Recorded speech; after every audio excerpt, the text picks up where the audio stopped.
एक मिनिट. त्यानं मांडव्यात एक प्रश्न विचारला.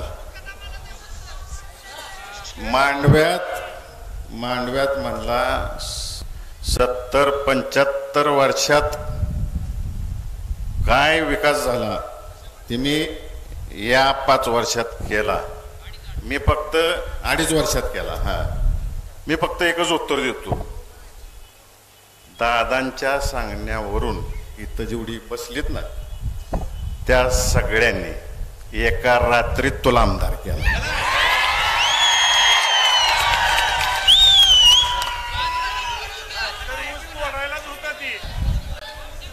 आणि तुला एका रात्रीत तुझं पार्सल माघारी पेडला पाठवायचे आमचं.